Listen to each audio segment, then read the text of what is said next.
प्राचीन काल से लेकर आज तक हम काफी आधुनिक हो गए हैं, लेकिन जिस हिसाब से प्राचीन सभ्यताओं से जुड़ी चीजों पर अध्ययन होता है और उसके बाद जो नतीजे आते हैं उन्हें देखकर हम ये कह सकते हैं कि प्राचीन सभ्यता के लोग टेक्नोलॉजी, साइंस और हर क्षेत्र में हमसे कहीं ज्यादा उन्नत रहे होंगे। आज हम आपको प्राचीन सभ्यताओं से जुड़ी ऐसी ही कुछ टेक्नोलॉजी के बारे में बताएंगे जिन्हें आज भी हम इतने उन्नत होने के बाद भी नहीं बना सकते। नमस्कार दोस्तों, मैं हूं श्याम तोमर। स्वागत करता हूं आपका इस वीडियो में। Iron pillar of Delhi. आपको जानकर हैरानी होगी कि भारत देश की राजधानी दिल्ली में एक ऐसा रहस्य है जो वैज्ञानिकों के लिए हैरानी का विषय बना हुआ है, जिसने पूरी दुनिया को हैरान और परेशान कर रखा है। दिल्ली के मेहरौली में कुतुब मीनार के पास स्थित एक लौह स्तंभ वैज्ञानिकों के बीच कई दशकों से चर्चा का विषय बना हुआ है। ये लौह स्तंभ प्राचीन भारत की एडवांस हाईटेक टेक्नोलॉजी का जीता जागता सबूत माना जाता है। लोहे के इस विशाल स्तंभ की ऊंचाई लगभग 23 फुट 8 इंच है और 3 फुट 8 इंच जमीन में गड़ा हुआ है। इस स्तंभ के निचले हिस्से की मोटाई 17 इंच है और ऊपर को जाते हुए ये पतला होता जाता है, जहां इसकी मोटाई 12 इंच है। ये लौह स्तंभ लगभग 1600 सालों से भी ज्यादा समय से खुले में खड़ा हुआ है। ये स्तंभ लगभग 98% शुद्ध इस्पात से बना हुआ है। अब आप सोच ही सकते हैं कि 98% शुद्ध इस्पात से बने इस लौह स्तंभ को बनाने वाले कारीगर धातु विज्ञान के कितने कुशल जानकार रहे होंगे। अब आप सोच रहे होंगे कि लोहा धातु के बने इस लौह स्तंभ के रहस्यमयी और प्रसिद्ध होने की वजह आखिर क्या है? क्यों ये स्तंभ वैज्ञानिकों के लिए सरदर्द बना हुआ है? तो आपको बता दें कि ये लौह स्तंभ कई शताब्दियों से बारिश और कड़ी धूप का सामना कर रहा है। उससे भी मजे की बात यह है कि इस स्तंभ में आज तक भी जंग नहीं लगा है। कई धातु विशेषज्ञों ने इस पर गहन शोध किया और इसके जंग न लगने के पीछे वैज्ञानिकों ने अपने अपने तर्क दिए। IIT कानपुर के विशेषज्ञ बाला सुब्रमण्यम की टीम के अनुसार इस स्तंभ को जंग से बचाने के लिए इसके ऊपर विशेष प्रकार के रसायन की एक पतली सी परत चढ़ाई गई है, जो कि लौह तत्व ऑक्सीजन और हाइड्रोजन के मिश्रण से बनाई गई है, जिस वजह से आज तक इस आयरन पिलर में जंग नहीं लगा। आपको बता दें कि इससे मिलती जुलती प्रक्रिया आजकल नाभिकीय रिएक्टर में रेडियो एक्टिव पदार्थों की सुरक्षा के लिए प्रयोग की जाती है। 1961 में किए गए एक रासायनिक परीक्षण में पता चला कि ये लौह स्तंभ ऐसे इस्पात का बना है जिसमें कार्बन की मात्रा काफी कम है। एक भारतीय रसायन शास्त्र वैज्ञानिक के अनुसार इस लौह स्तंभ को गर्म लोहे के 20 से 30 टुकड़ों से जोड़कर बनाया गया है, लेकिन सबसे हैरानी की बात यह है कि इसमें एक भी जोड़ दिखाई नहीं देता। इस स्तंभ का निर्माण कब और कैसे हुआ, इस बात का ठीक से पता किसी भी इतिहासकार या वैज्ञानिक को नहीं है। विशेषज्ञों के अनुसार ये स्तंभ पहले हिंदू और जैन मंदिरों का हिस्सा था। इस स्तंभ पर संस्कृत में भी कुछ विशेष लिखा है, जो इसे हिंदू धर्म के प्रतीक के रूप में देखे जाने की ओर इशारा करता है। इसके अलावा इस स्तंभ पर 2 शिलालेख लिखे गए हैं, जिसमें से एक शिलालेख पृथ्वीराज चौहान का है, जिन्होंने 12वीं सदी के अंत तक शासन किया, और दूसरा शिलालेख 4वीं सदी के गुप्तकालीन ब्राह्मी लिपि में लिखा गया है, जिसमें बताया गया है कि इसे किस राजा की याद में बनाया गया। दुनिया की तमाम आश्चर्यजनक चीजों का अध्ययन करने वाले एक विदेशी रिसर्चर एरिक वॉन डेनिकन ने भी इस लौह स्तंभ पर रिसर्च की। उन्होंने कहा कि ये लौह स्तंभ यहाँ के लोगों द्वारा नहीं, बल्कि दूसरे ग्रह के प्राणियों द्वारा प्राचीन भारत को दिया गया एक बेहद शानदार और बेशकीमती उपहार है। इसके अलावा एरिक वॉन डेनिकन ने अपनी पुस्तक चैरियट्स ऑफ द गॉड में इस लौह स्तंभ के बारे में लिखा है कि इतना शुद्ध इस्पात आज तक पूरे विश्व में कहीं नहीं बनाया जा सका है। इस लौह स्तंभ को बनाने में प्रयोग किया गया लोहा आल्पस पर्वत और एंडीज पर्वत की मालाओं पर मिलने वाले विशेष धातुओं से मेल खाता है। ये वो विशेष धातुएं हैं जिनके बारे में ये कहा जाता है कि इन धातुओं को यहाँ करोड़ों साल पहले आए अंतरिक्ष यात्रियों द्वारा छोड़ा गया है। 12 टन वाले इस लौह स्तंभ का सबसे पहले अध्ययन रॉबर्ट हेडफील्ड ने किया था। उन्होंने इस लौह स्तंभ का अध्ययन करने के बाद बताया कि इस स्तंभ में उपयोग किए गए इस्पात को किसी निश्चित आकार में ढालने के लिए 1300 से 2400 डिग्री सेल्सियस के तापमान की आवश्यकता होती है, और जो इस स्तंभ में इस्पात लगाया गया है वो रॉट आयरन कहलाता है, जिसे पिघलाने के लिए 2000 डिग्री सेल्सियस से अधिक तापमान की आवश्यकता होती है।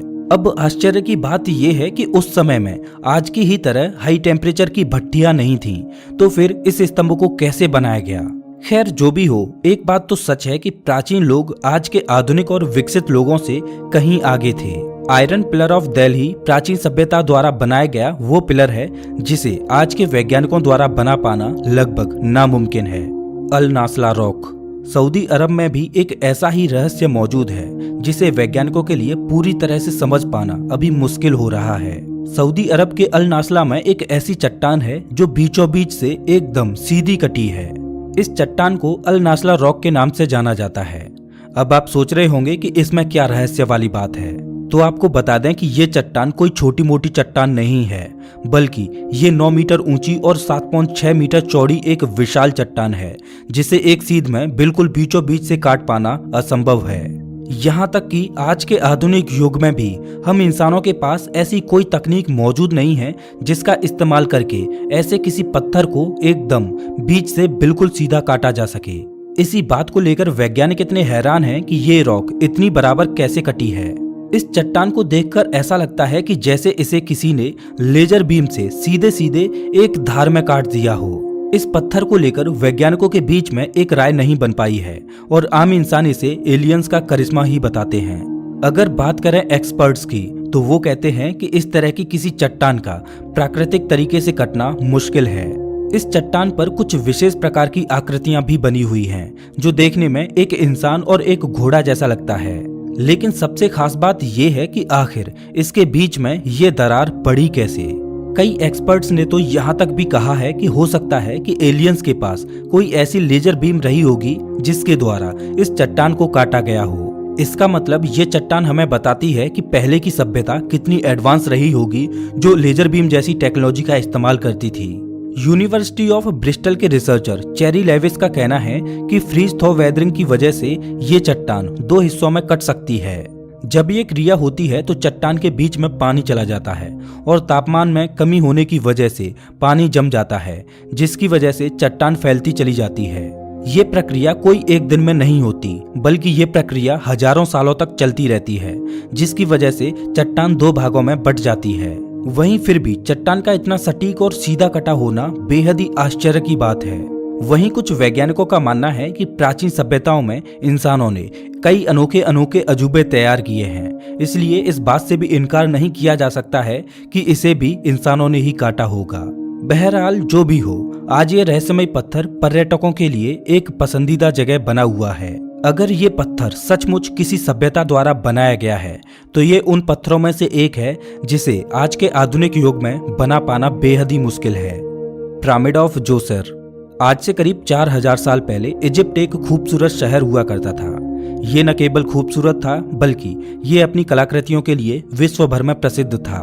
कहने को तो इजिप्शियन सभ्यता आज इतिहास के पन्नों में हो, लेकिन अपने पीछे ये कई ऐसे गहरे राज छोड़ गए हैं जो आज के वैज्ञानिकों के लिए किसी आश्चर्य से कम नहीं हैं। जैसे वहाँ की कलाकृतियाँ, वहाँ की टेक्नोलॉजी आदि। और इन सब का जीता जागता सबूत है पिरामिड ऑफ जोसेर। ये पिरामिड अपने आप में रहस्यों का खजाना है। ये पिरामिड कई तरह के प्रश्नों को जन्म देता है, जैसे कि इसे किस तकनीक से बनाया गया, इसे बनाने के लिए किस कंक्रीट का उपयोग किया गया। मिस्र के पिरामिड प्राचीन समय की एडवांस हाईटेक टेक्नोलॉजी के बेस्ट सबूत माने जाते हैं। इन्हीं से उस सभ्यता के उन्नत होने का प्रमाण मिलता है। जोसेर के इन पिरामिड का अध्ययन करने पर काफी हैरानी वाली चीजें मिली। इन पिरामिडों में छिपी हुई सुरंगों का एक विशाल नेटवर्क पाया गया है। इस जगह को सेरेपियम कहा जाता है। इन पिरामिड को आज के वैज्ञानिकों द्वारा हर एक एडवांस टेक्नोलॉजी से पढ़ा जा रहा है, लेकिन आज भी इनके बारे में स्पष्ट तौर पर कुछ नहीं कहा जा सकता। आज भी हम इजिप्शियन सभ्यता के लोगों से टेक्नोलॉजी के मामले में काफी पीछे हैं। सिर्फ एक पिरामिड के अंदर ही 23 लाख से भी ज्यादा लाइमस्टोन का उपयोग किया गया है। इन लाइमस्टोन में प्रत्येक का वजन 2700 से लेकर 70,000 किलो तक है। अब आप समझ ही सकते हैं कि इन पत्थरों को एक स्थान से दूसरे स्थान तक ले जाने के लिए किसी न किसी एडवांस टेक्नोलॉजी की मशीन का उपयोग किया गया होगा।